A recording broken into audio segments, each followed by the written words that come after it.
बहुत समय पहले की बात है। एक शक्तिशाली राक्षस था जिसका नाम भस्मासुर था। वह बहुत ही घमंडी और बलशाली था, लेकिन उसका मन बहुत अशांत था। वह चाहता था कि उसे सबसे बड़ी शक्ति मिल जाए ताकि वह किसी को भी नष्ट कर सके। एक दिन भस्मासुर ने नारद मुनि से पूछा, मुझे कौन सा देवता जल्दी प्रसन्न कर सकता है? नारद मुनि ने उत्तर दिया, हे राक्षस, भगवान शिव को प्रसन्न करना बहुत आसान है। यदि तुम सच्चे दिल से तपस्या करो तो वह जल्दी प्रसन्न हो जाएंगे। इसके बाद भस्मासुर ने अपनी तपस्या शुरू की। वह केदारनाथ में भगवान शिव के मंदिर में गया और वहां उसने कठिन तपस्या करना शुरू किया।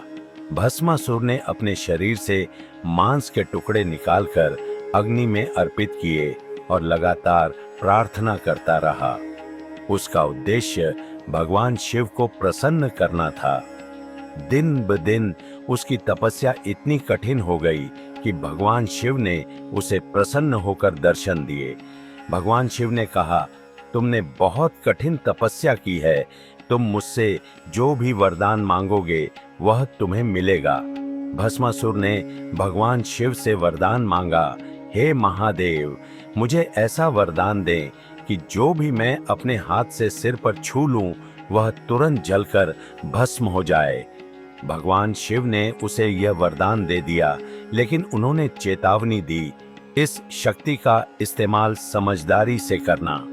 भस्मासुर को भगवान शिव से मिला वरदान उसे अत्यधिक शक्ति प्रदान कर चुका था। वह अब इस शक्ति का दुरुपयोग करने की योजना बनाने लगा।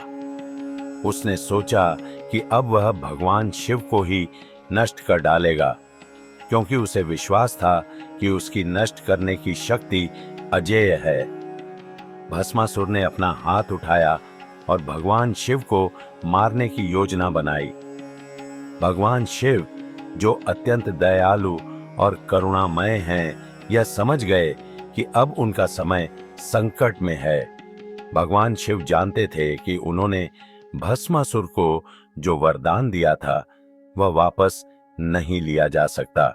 भगवान शिव के लिए यह एक अत्यंत कष्टकारी स्थिति थी। वह अपनी पहचान को छिपाते हुए तुरंत वहां से गायब हो गए।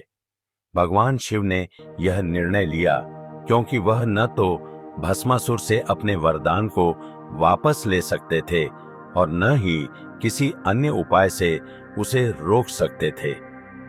उनके लिए सबसे सुरक्षित तरीका था भगवान विष्णु की सहायता प्राप्त करना।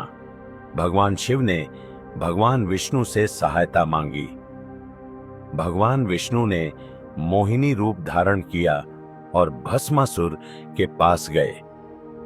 मोहिनी रूप में भगवान विष्णु का रूप देखकर भस्मासुर मंत्रमुग्ध हो गया।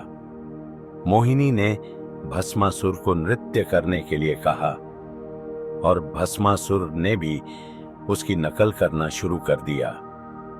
जैसे ही भस्मासुर ने मोहिनी की तरह नृत्य किया और अपना हाथ अपने सिर पर रखा, वह उसी क्षण भस्म में बदल गया।